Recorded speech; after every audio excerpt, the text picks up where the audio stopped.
આ જે સ્વરૂપ, આના અંદર ઘણો બધો સંદેશ છુપાયેલો છે. એક સંકલ્પ છે, એક દૂરગામી, બહુ દૂરદ્રષ્ટિ, એક અંતરદ્રષ્ટિ લઈને આપણા સમક્ષ ઉપસ્થિત થયા છે અને આપણને પ્રેરિત કરી રહ્યા છે કે આપણે મળીને કંઈ કરીએ. સદગુરુ કબીર સાહેબ આપણા માટે શું છે અને સદગુરુ કબીર સાહેબના ધણી ધર્મદાસ સાહેબ શું છે અને ધણી ધર્મદાસ સાહેબના વંશજ આપણા માટે શું છે.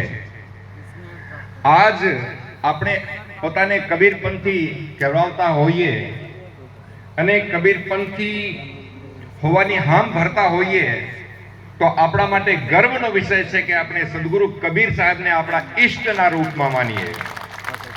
આપણા સાહેબ છે. સદગુરુ સત્યનું સ્વરૂપ અને ગુરુપદના શોભાયમાન કરવા વાળા. સત્ય કબીર, સત્ય સ્વરૂપ, અને સાહેબ એટલે પરમ સત્તા. સાહેબ સદગુરુ